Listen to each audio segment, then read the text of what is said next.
Besides Mobile Suit Gundam, there is a series that not only has been recommended numerous times to me both online and in my own personal life. Looking back on how the channel has progressed so far, maybe I should have taken those suggestions sooner, but such is life.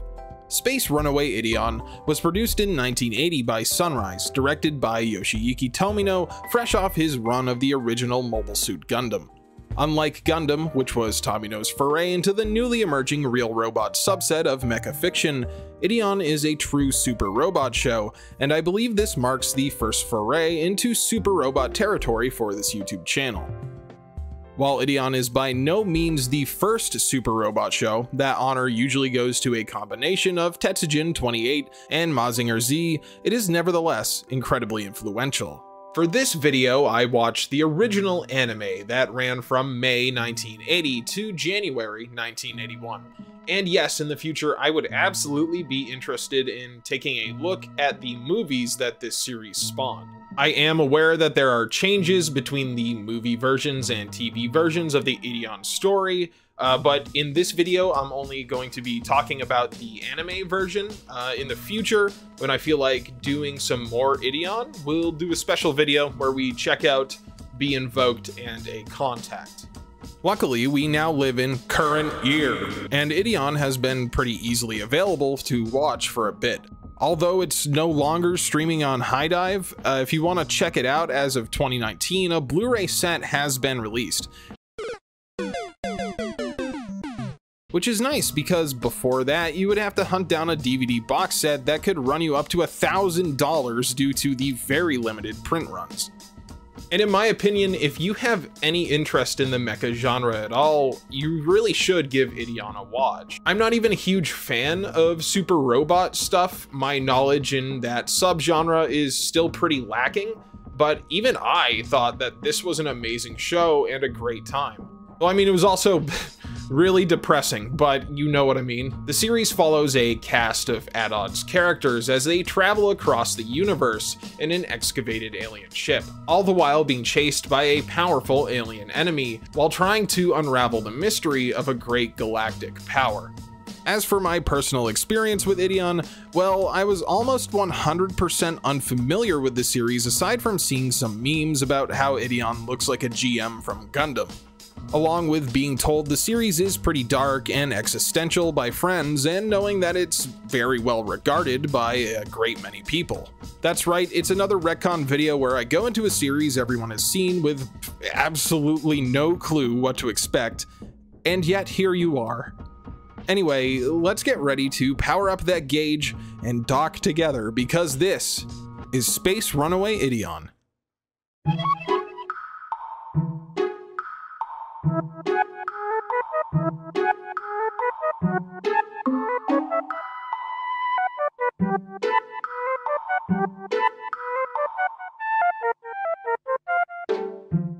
The series begins with a group of soldiers traveling through the jungle in a column of tanks. The foliage is thick and wild, to the point where the local wildlife, huge pink leeches in this case, fall all around the traveling soldiers.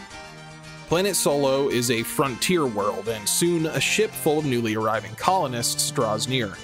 The soldiers, led by an officer named Jordan Bess, inspect an excavation site that is being run by members of a science team, most importantly a woman named Cheryl Formosa and her father, simply known to the audience as Professor Formosa. Working alongside these scientists is an archaeologist named Rory Yuki and his afro-having, knife-wielding son, Cosmo. Bess and his soldiers are mostly concerned with the fact that there are these big vehicles sitting around the dig site, and he has no idea how they were snuck onto the planet under the military's nose. The scientists insist that these machines were dug up from the ground, but Bess isn't having any of that, and he threatens to arrest them and give them 2 years of hard labor. Damn, man. Meanwhile, a group of aliens known as the Buff Clan are observing Planet Solo, known to them as Logo Dao. And they're growing increasingly concerned that the humans on the planet may discover advanced technology. They discuss the fact that they cannot be distracted from studying something known as the E-Day, which the Buff Clan believes to be connected to the planet. One member of the group, Karala Ajiba, is so concerned that she slips off the ship and goes down to the planet in order to do some close recon. Other alien soldiers follow her, as Kerala is the daughter of Supreme Commander Doba of their military, and they end up attacking the column of tanks near the excavation site while retrieving her. This gives us our first taste of Bes being a total badass as he attacks the Buff Clan soldiers on foot with a pistol and lightsaber. In fact, he takes on their walker mechs and does a pretty good job at it. And yeah, those mechs remind me of the ones from Macross. Their silly design is really starting to grow on me. During the attack on the excavation site, both Roriyuki and Professor Formosa are killed, with one being crushed by a bulldozer and the other being smooshed by a boulder. Cosmo, along with his friends Kasha and Dek, climb aboard the machines to make it to a nearby city. The convoy is pelted by Buff Clan fire, but luckily for the civilians, this convoy is incredibly durable. Ideon really lets you know right off the bat that this is not a lighthearted show for kids, and much like Mobile Suit Gundam, which Tomino had just finished work on, it does not shy away from showing the horrors of war and violence directly on the screen. Despite the convoy being durable, it lacks any sort of weaponry. That is, until it transforms from 3 separate heavy-duty vehicles to a huge humanoid robot. While in its giant form, the fleeing civilians are easily able to fight off the squad of Buff Clan soldiers that were chasing them.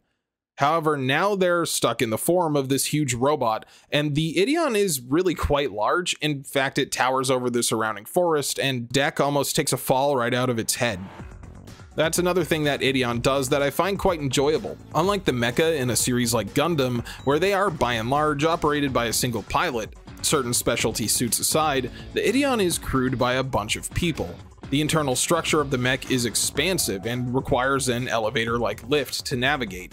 As the Ideon is made up of 3 individual vehicles, there are 3 cockpits, with Cosmo's head unit being the one in control when they're in giant mode.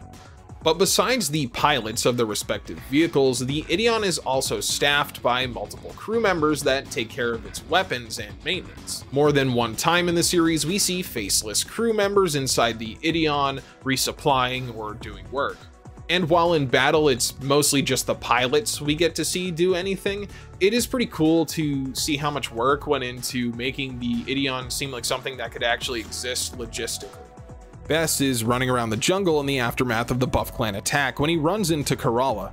Not knowing that she's an alien, he tells her to get to safety and then runs off. This really goes to illustrate how similar the Buff Clan and humans are, and this is a theme that will return time and time again. The Buff Clan samurai Gijay realizes that the planet is only a small colony and decides to attack in full force, burning the nearby New Lopia city to the ground. This introduces a ton of refugees into the Ideon, including a screaming baby named Piper Lu, and now I'm having Victory Gundam flashbacks. Why you gotta keep doing this to me, Tomino? Speaking of Tomino, I know that he had not been saddled with the moniker of Kill 'Em All Tomino yet, but Ideon does not stray away from his signature brand of brutality. As a creator, he tends not to glorify violence to his audience. He almost always shows it in a very matter-of-fact way. It's always a cold reality to both the characters on screen and his viewers. And I feel like this goes a really long way in making Tomino's works feel modern, even 40 years after they came out. We even have a guy defending New Lopia say, "I did it, Mom," right before being blown up in grisly 80s anime fashion. Space Runaway Ideon lets you know that you're in for a bloody time right from the beginning. Cosmo is able to get the giant mech to move, and they arrive at a second excavation site where the science division has been digging up a huge spaceship left behind by the 6th civilization. Cheryl suggests that the ship is meant to house and carry the Ideon, which seems to make sense. I mean, they were buried near each other and appear to be both ancient relics left behind by the same civilization.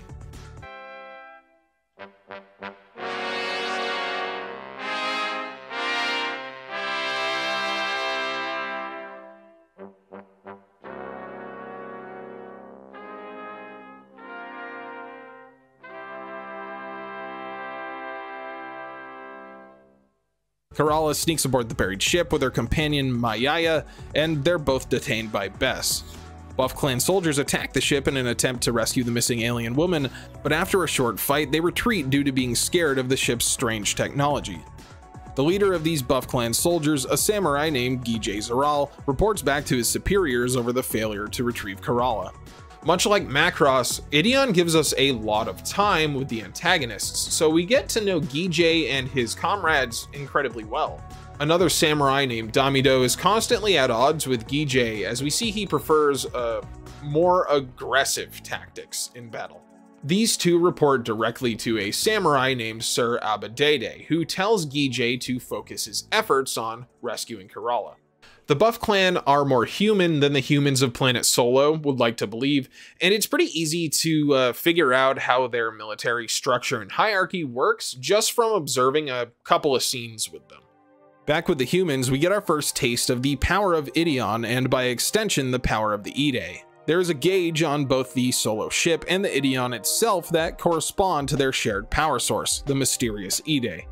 The gauge lights up and the ship takes flight, easily blasting through the roof of the cavern that housed it for thousands of years. Despite an attempt from both Damido and Gijay to stop the ship from leaving the planet, they're able to break orbit. Bess and the improvised crew on the bridge, which includes a man whose name is Jolliver, which is fucking awesome, are shocked when the ship uses its DS drive to enter subspace. So just so I don't need to techno-babble at you, space travel in Ideon is pretty complicated. It's kind of similar to how slip space travel in Halo works. Basically, in very, very layman's terms, subspace is like a different dimension that lets you travel very, very vast distances in short amounts of time by accessing. Either way, the ship does that shit by itself, and the crew is pretty baffled by that because they were afraid that the Buff Clan may have a way to follow them through subspace. More importantly, nobody on the bridge entered coordinates, so they have no idea where they're even headed. Luckily, when they leave subspace, they find they're mysteriously back on Planet Solo. Gijay takes his opportunity to sneak aboard the Solo ship and save Kerala, even punching Cheryl in the stomach in the process. Hey, editor's note real quick. So my bad, he actually clocks her right in the face. I guess Cheryl has a glass chin. Unfortunately for him, Cosmo and Bess are able to capture and detain him, bringing Gijay aboard the ship. With the three aliens detained, Kerala divulges the legend of the Ide to the humans. On the ancient homeworld of the Buff Clan, a great hero was gifted a magic fruit by the power of the Ide. The fruit gave him mystical powers, enabling him to destroy a great dragon and save the Buff Clan queen. However, when this hero no longer lived up to the ideals of the Ide and could not protect it, he was destroyed. While it's certainly a pretty threatening story, to say the least, Damido takes the opportunity to grow his own fame and attacks the Solo ship in order to recover the prisoners. Gijay actually takes matters into his own hands and is able to trick the guard watching him and escape with a plan straight out of a cartoon. For real, I can't believe that actually worked.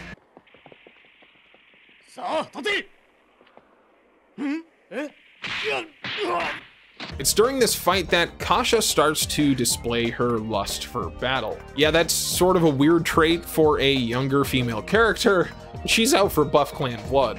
She even thinks she can take out experienced Buff Clan soldiers on her own without even docking the Ideon together. Yeah, that does not work, and this defeat is the first step in her long line of character development. To this show's credit, a lot of the characters do get a significant amount of development, but due to the tremendous power of the giant, the crew is able to break free. Kerala is pretty much convinced that the mech, ship, and mystical Ide are all connected, so she really isn't bothered with going home. In fact, Kerala wants to stay on the Solo ship despite everyone kinda hating her and thinking she's a spy, except Bess, who keeps making googly eyes at her, and I guess that helps. Mayaya, on the other hand, is like, screw that, and tries shooting her way off the ship, only to get lit up almost immediately. Cheryl takes Kerala and hooks her up to a machine called the Confessograph, which is the silliest name for a horrifying torture truth machine I've ever seen, to determine whether or not she is a threat to the crew. Despite having the silliest name ever, the test comes back negative, and it's found that Kerala has no special scientific knowledge. However, the crew still doesn't trust her, and rightly so, because the ship is doing weird stuff on its own again and jumps into subspace. The ship eventually arrives at a planet covered in strange crystals. At this point, Gijay, Damido, and Sir Abadede are getting pretty pissed that they can't recover Kerala, or steal or destroy the Ideon. Though they've pretty much given up on getting her back at this point, all three of them want to finish this mission before the arrival of Lady Harulu, the daughter of Supreme Commander Doba of the Buff Clan military and a prestigious military commander. Gijay is able to plant a small tracking device on the Solo ship, which is going to be a problem for almost the rest of the entire series, because the crew keeps thinking it's a 6th civilization artifact and they don't want to move it. The amount of times they find it and put it back down is almost comical. The planet is home to these bug bird things called Bajin, which go absolutely berserk when a member of their flock is killed. Abadede throws Bajin bodies all over the Solo ship, causing them to constantly attack. Abadede is able to sneak aboard the ship in the chaos and confront Kerala, who asks him who gave the order to sacrifice her and the humans to study the Ide. Kerala still believes that the samurai structure of the Buff Clan isn't the way forward for humanity, and then she even saves Cheryl's life before Abadede runs away. This doesn't stop Cheryl and Kerala from having a slap fight, which goes on a bit too long to be dramatic.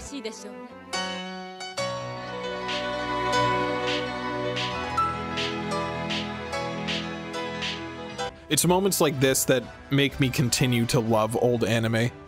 Abadede severely underestimated the armor of the Solo ship, and when Cosmo figures out that the Bajin attack whatever is covered with their own blood, it's all over for the lead samurai. Cosmo hucks a bunch of Bajin corpses on Abadede's mech, and he dies in a giant explosion as the monsters furiously attack. Not a very honorable way to go out, I must say. But, you know, I'm not really surprised, because earlier in the episode he was seen lovingly recording a message for his wife and child. That is a death flag if I've ever seen one. Gijay and Damido have a meeting with the newly arrived Harulu.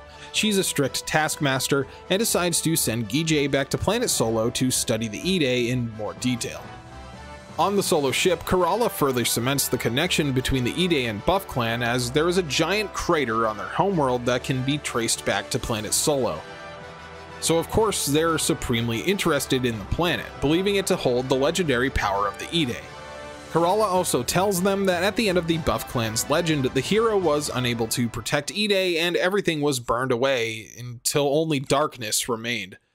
Along with Harulu is a big fat dude named Guhaba, and despite Ideon's cult popularity, it's never gotten a dub, which is a shame because this guy could absolutely be voiced by Danny DeVito. Please, universe, for me.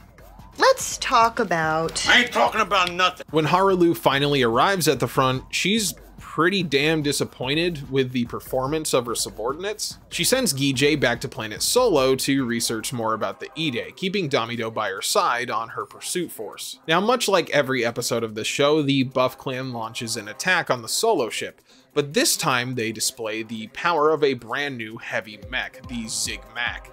Though the Ideon is caught by Damido's electrical attack and cornered by the new machine, it turns out that, hey, the Ideon is super overpowered and he just punches the big mech away. If there is a big criticism that I think I would personally level at Space Runaway Ideon, it would be that in the first half specifically, things are very formulaic.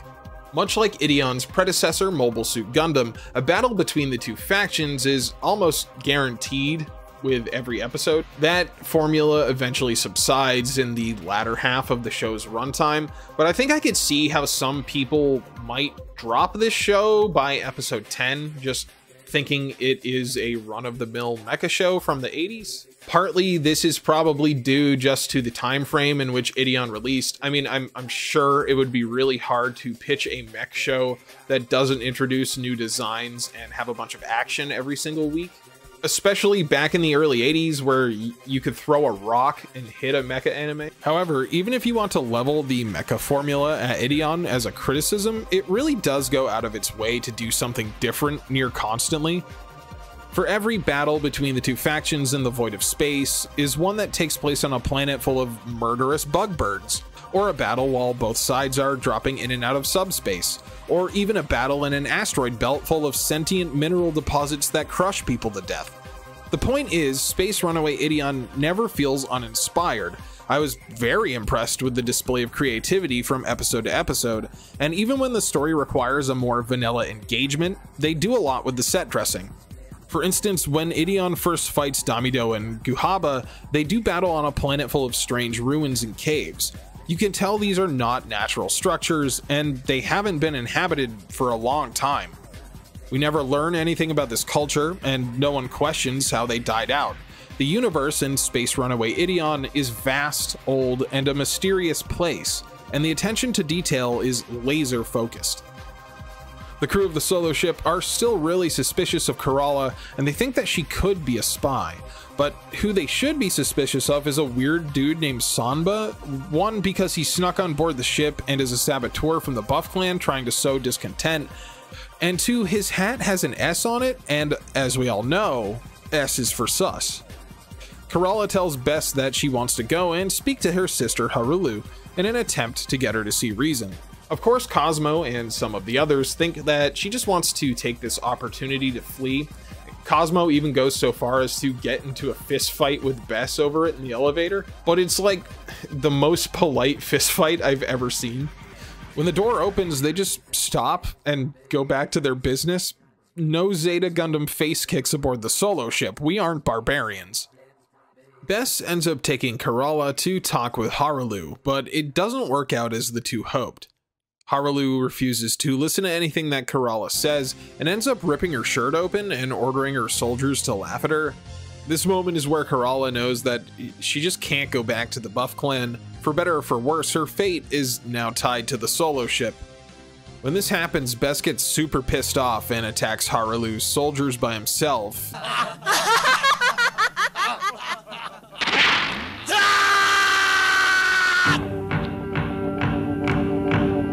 This moment cemented Bess as one of my favorite characters in the show, as he just takes them all alone with a laser sword and pistol.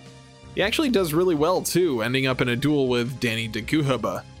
Cosmo doesn't fully trust that Bess wouldn't betray them for his new girlfriend, so he follows them in the Ideo Delta and ends up opening up on the soldiers during the duel. The soldiers retreat and Kerala calls Bess a true samurai. I have to say the relationships in this show are a large focus and theme, and I really enjoy Bess and Kerala. Bessは侍です。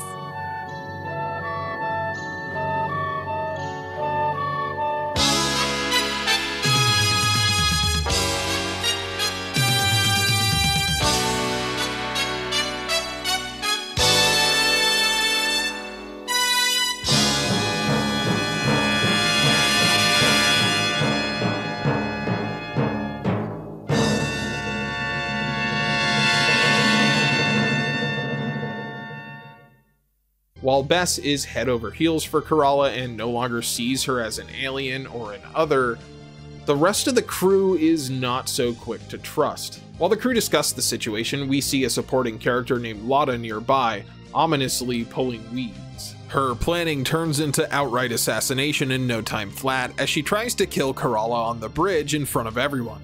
Luckily, she's not a great shot. Lotta is cornered in the forest.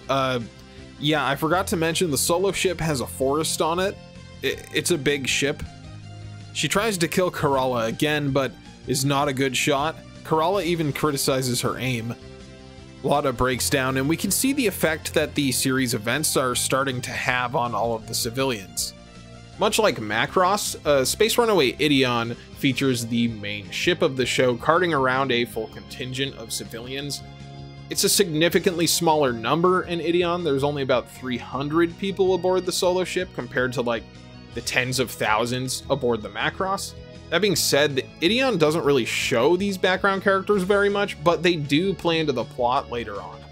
Yeah, before we move on, Guhaba explodes. Get used to that. One criticism that I see leveled at Ideon quite often is that the Buff Clan enemies sometimes feel like cannon fodder to the incredible power of the show's title robot. And yeah, this is pretty true.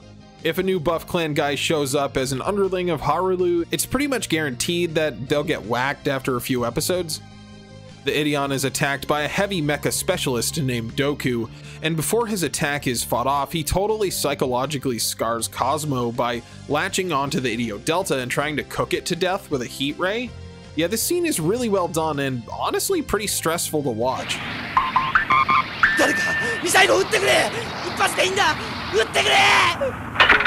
モニターが消えた。防戦もできない。ああ、もうおしまいか。何が。Cosmo takes this incredibly hard, being so stressed that he can't even respond over the radio. The solo ship arrives at a base called Brasilia that is located inside an asteroid that looks like Pac-Man. The base commander is a woman named Camula who takes pity on Cosmo. While she's supervising him, he begins to return to normal. Camula reminds Cosmo of his mother, and this might be the first time since the beginning of the series that Cosmo has the chance to relax. It's hard to remember that Cosmo isn't a soldier or anything, he's just a kid who is in the wrong place at the wrong time. Speaking of being in the wrong place at the wrong time, the Buff Clan attacks Brasilia and Commander Camula is trapped under a vehicle and crushed. Cosmo frantically tries to free her from the wreckage, resorting to just pulling on her, which kills her. This scene doesn't really show you anything, but it doesn't need to. Yeah, Ideon has some other brutal stuff in it, especially if you count the movies, but I think this moment that you don't even get to see is the most intense thing that happens. Cosmo returns to the Ideon, and in a rage he uses an attack that sort of becomes the Ideon's ult for a while. He basically shoots all his missiles at once, destroying the attackers.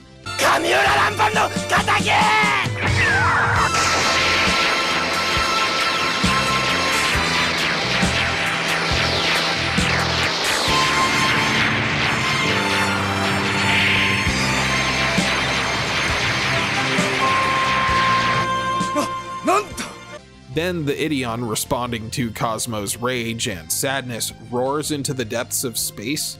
This shit was sick. What a great scene.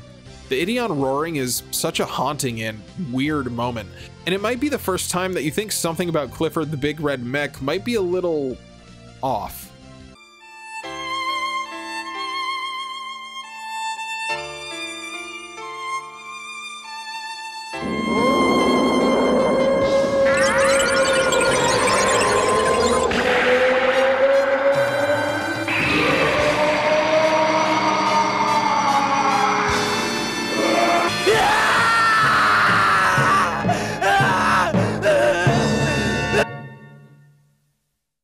The solo ship departs Brasilia with another ship attached called the Carioca. The crew discusses what they should do, and we learn that back on Earth, work on a supercomputer named Gloria has been completed. Now Cheryl thinks that they should go back there and use this supercomputer to research data that she has on the E-Day, and maybe figure out how to use it to fight the Buff Clan. However, no one is super thrilled with the idea of leading these violent aliens back to their home planet. Well, Cheryl has had about enough of this shit, and she takes Kerala hostage at gunpoint, leaving in the Carioca. I actually put in my notes here, why is Cheryl such a fucking bitch? I haven't talked too much about characterization yet, so perfect segue, thanks me. I mean, spoiling things is what I do on this channel, but whatever, give me this, okay? Cheryl starts out as someone who is constantly combative and abrasive. She's the last to give Kerala any trust, and is almost always the dissenting voice whenever anyone has a plan. But while it lasts, it's really fun to watch Cheryl be an absolute turd. So Cheryl's ship gets attacked by the Buff Clan, and she's surprised for some reason that they don't care that she has Kerala hostage. Good plan, Cheryl. Cosmo is able to bring them back. Kerala, being an absolute saint, takes the blame for the desertion in order to give the crew of the solo ship something to rally around. The logic being that if the crew knew it was Cheryl who deserted, they might start feeling uneasy and this is just a cage in the middle of a room. Kerala doesn't have to stay in there for very long, however, because in the next engagement with the Buff Clan, Cosmo and Kasha get a little full of themselves and just ignore Bess's orders. Now, the solo ship is fine even though they do this. Damido attacks and ends up dying when the Ideon just like hucks two Zigmac mechs into each other and they explode. However, for the insubordination, Bess does throw Kerala and Cosmo into the brig.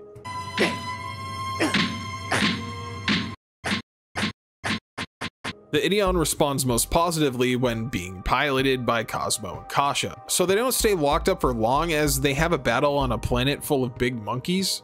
Finally, the solo ship makes it to what they believe to be a friendly port, arriving at the planet Aegean. They begin to think that their luck is turning as the military command allows the civilians off the ship, and even administers a vaccine to Lou, who had fallen sick. That is until the Buff Clan attacks the planet with faster-than-light missiles that blow up a huge portion of the planet. Hey, another quick editor's note here. When this little, apartment blows up on Ajian, there's a little, Easter egg of Char from Gundam. Which is cool. And, yeah, you might miss it if you aren't paying close attention. Also, there's a little Haro in the explosion, which is kind of sad. Back to the video. The Solo ship runs after the Ajian military decides to attack them in order to take over the ship, and ultimately the people of Ajian blame the destruction of their planet on the Solo ship in Ideon. And with that, the Solo ship runs from Ajian, and we begin to see the reason that this series is known as Space Runaway Ideon. We learn from Kerala that the Buff Clan home planet has been being pelted by meteors for 2 years, and they've found that they were originating from planet Solo. Cosmo realizes that the same thing has been happening on Earth, and curiously, it's even the same amount of meteors. The ship comes under attack on a planet covered in vast oceans, and it's here we get some confirmation that the Ideon gauge has somehow been reacting to Lou. When he was sick, the gauge had a harder time powering on, and during the battles here, whenever Lou starts to freak out, the gauge reacts by powering up and acting on its own to defend the members of the crew. In this particular instance, the shields of the Solo ship become so powerful they destroy Buff Clan mechs on direct contact. The ship escapes the planet and runs in a random direction in an attempt to flee from Harulu's full contingent of soldiers. Harulu follows them, however, and during their confrontation, the Ideon starts shaking and freaking out. Soldiers aboard the Solo ship are forced to give up their advance as their battleship is destroyed. Harulu is saved by a mysterious man in green armor known as Dharam Zuba, who works for an organization known as the Orme Foundation. Or Orm Foundation, who cares? Hormel Foundation. Beans. Fuck, I need to stop smoking weed while I edit. They are a private company with a military arm that has arrived to help Harulu capture the Ideon and destroy the Solo ship. The arrival of the Orma Foundation also reintroduces Guijay as an adversary once again, as he was sent back to Planet Buff by Harulu after his multiple failures. Now he's back and working under Dharam, even more determined to solve the puzzles of the Ide and destroy the giant Ideon. Things begin to feel a little bit more hopeless, attacked by the Buff Clan and are reporting that half their planet has been destroyed. The Solo Cosmo runs into the very creatively named Kitty Kitten, a guerrilla fighter surviving in the ruins with a bunch of kids. Over the course of a few episodes, Kitty and Cosmo become fairly close, with Cosmo falling for her, which is pretty impressive since they start out shooting at each other. Of course, he doesn't get to actually spend much time with her, what with the Buff Clan doing unromantic stuff like planting a nuclear bomb on the Ideon, which it survives, by the way. Ideon can tank pretty much everything, and while the pilots inside were pretty shaken up, Cosmo's hair is even poking out of his helmet, they were all alive. Well, since half their plane is blown up, the Carol Defense Force doesn't really want to resupply the Solo ship or even help them fight the Buff Clan. Guijay ends up sneaking aboard the Ideon and killing a crew member while all the pilots are away. Cosmo ends up Indiana Jonesing his way up to it and then getting in a close quarters fight with Guijay. Cosmo actually throws his knife into Guijay's shoulder, which means he's completely unarmed, but Guijay realizes that was some crazy shit and runs away.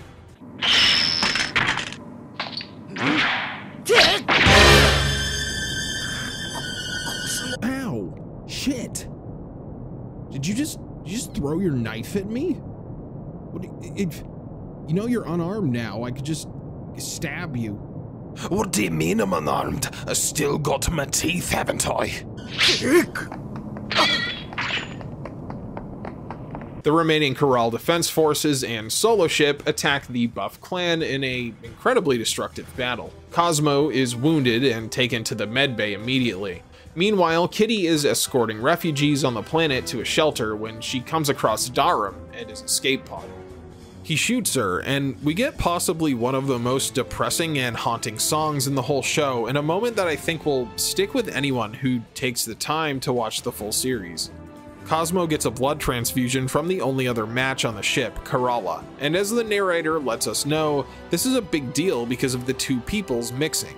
He then has an insane fever dream where he floats through the cosmos. Now, the thing I like about Cosmo is he isn't shaken by this experience. Nah, he wakes up mad as hell, even calling Cheryl a sociopath. Cosmo knows that Kitty died, and having basically no way to process it, he just decides to swallow those feelings and move on, only being more determined to overcome the Buff Clan. Bess officially decides to contact the Space Union military and travel to Earth for reinforcements. The Buff Clan debuts a new weapon, the Geru Beam, which is basically a gun they strap on a mech that shoots a beam that fries people's brain cells. Since the Buff Clan has figured out that the Ideon responds to the mental state of the pilots, they just decide to destroy the pilots' brains. The Ideon is able to fight off the Geru-equipped Galbo Zik mecha with some punches and kicks that honestly might be some of the show's best animation.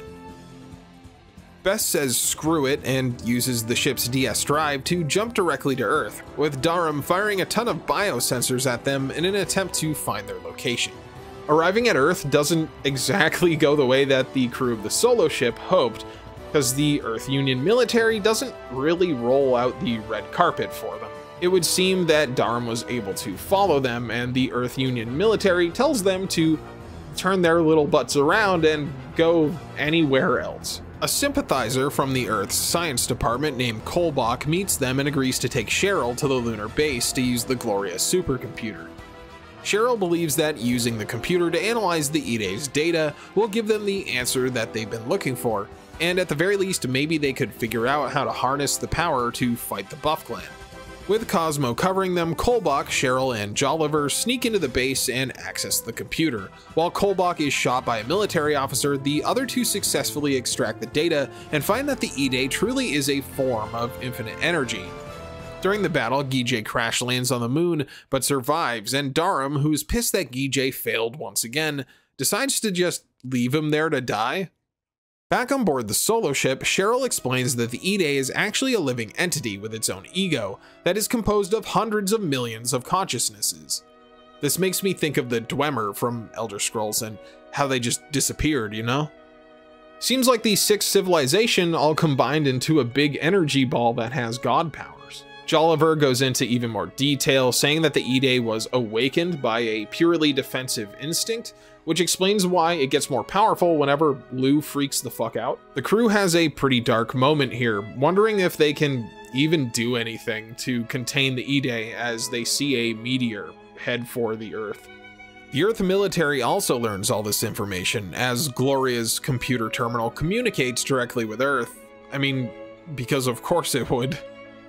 They demand that the solo ship be handed over to them. The crew does not want the Earth military to have the ship and gain control of the IDE. At this point, they don't really want anyone to have that power, fearing that both the Buff Clan and the Earth Union would use it to wage war. In the worst case scenario, they believe the IDE, which is starting to have more and more of an ego, would defend itself from capture. They don't really know how it would, but they know it would probably be bad.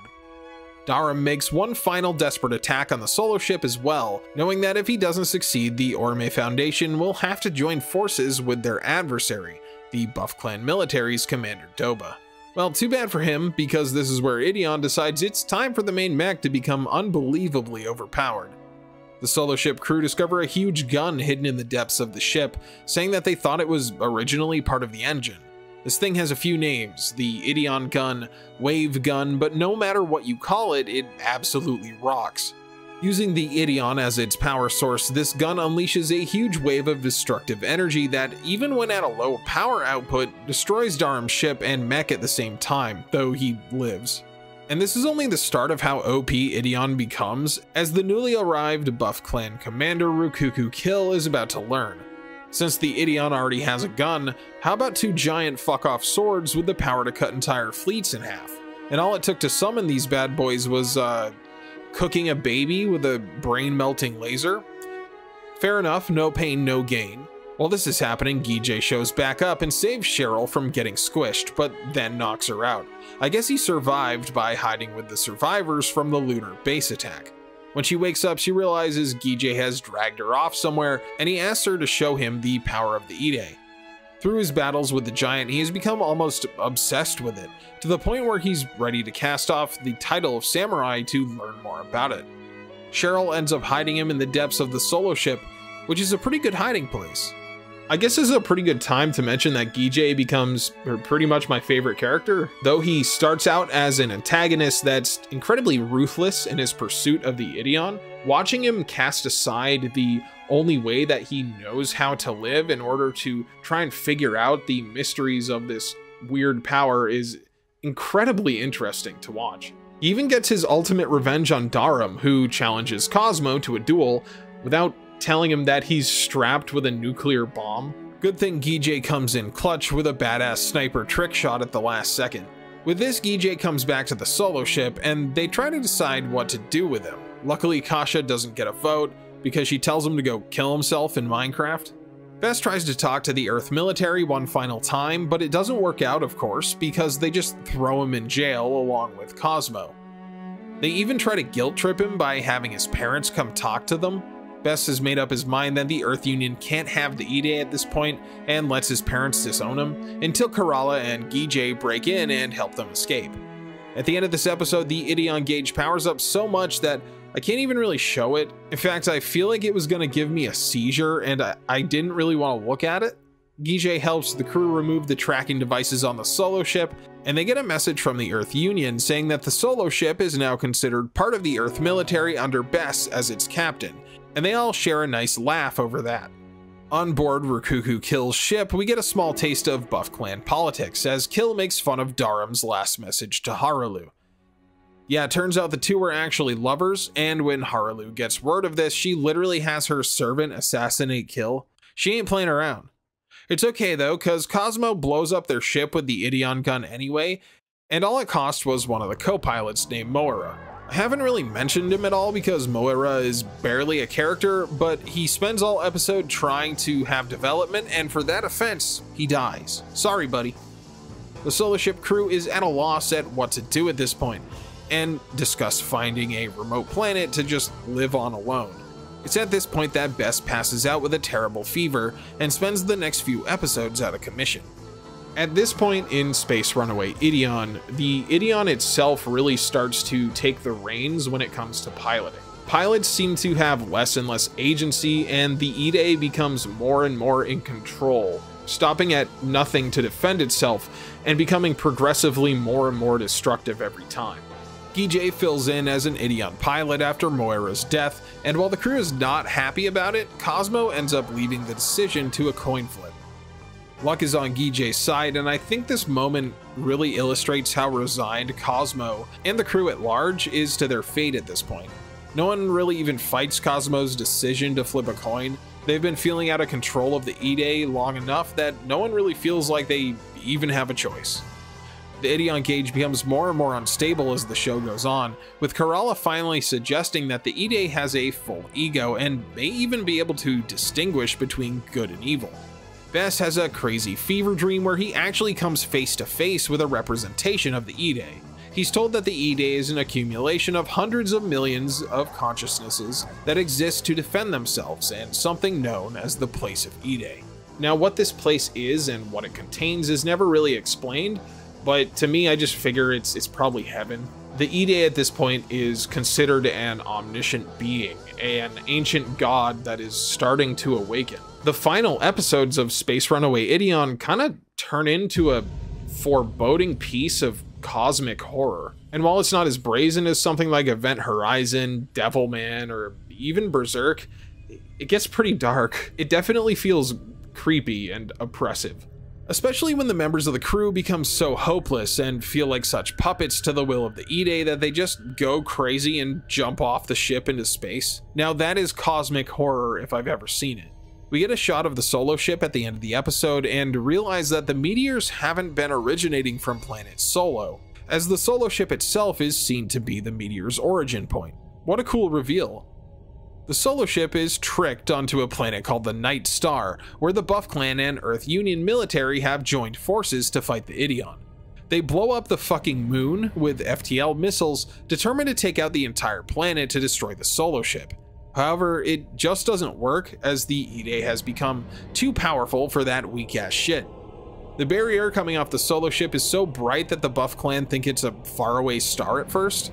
Guijay and Cheryl believe that the Ide has manifested as an evil power. However, Guijay believes the Ide to be intelligent and capable of reason, so he still hopes they can awaken the good inside of it. Which would be a good ending to the series, right? Because the Ide becomes so powerful that it's able to contain multiple nuclear explosions with its barrier from inside the Solo ship. It becomes the last hope of the crew to make the Ide see reason, but at this point, they're really just along for the ride. The Solo ship ends up going back to Aegean from the midpoint of the series, and those guys still really hate them, and end up working with a Buff Clan samurai named Sir Drawn in a plan that gets Cheryl's sister killed. The supreme leader of the Buff Clan military finally shows himself along with the leader of the Orma Foundation, and he's pretty pissed off that all of his subordinates are more interested in like furthering their personal accomplishments than destroying the Ideon. Geez man, it's almost like your entire society is structured around personal achievement. You can't really be surprised about it. The Buff Clan sets up its fleets in a universe-spanning ring around the Solo ship's location. They can detect the Solo ship without the use of the tracking devices because the Ide is now outputting so much power. Guijay has a drink with Cheryl in her room, who's still grieving for Lin, and we see that Guijay and Cheryl have become a thing. Quite the character development for Cheryl to go from hating Kerala for being part of the Buff Clan to being in love with Guijay. The Buff Clan finds the planet that the Solo ship is hiding on and launches a huge attack. The Ideon gauge becomes a blinding white light, and for a moment it seems that the Ideon is fully invoked, being witnessed by Guijay. The Ideon uses this power to destroy the Buff Clan fleet and the entire planet with its swords, and it's a good thing that Guijay's goal was to see the power of the Ide, because after witnessing its full power, he fucking dies. Like, stone cold dead. See a favorite character. This loss drives Cheryl completely insane, and she spends the final episode laughing maniacally drunk off her ass on the bridge of the ship.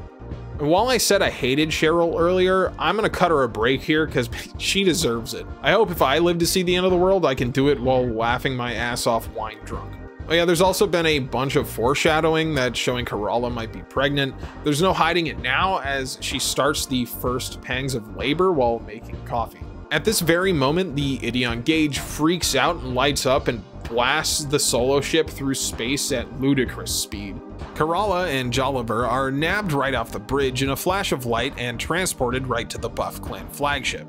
It doesn't take long for Lord Doba to catch his daughter and her comrade, and Kerala begs him to call off the attack and listen to reason. She says that they can no longer control the Ide, and it transported them there as a last-ditch effort to cooperate. Doba says that that is the exact reason they can't let the humans possess the Ide, not knowing the Ide is the one playing them. Kerala tries to use the baby she's having with Bess as proof that the humans and Buff Clan can not only coexist, but also intertwine. Well, this has the exact opposite effect that she had hoped, as Doba becomes enraged and attacks Kerala with his laser sword.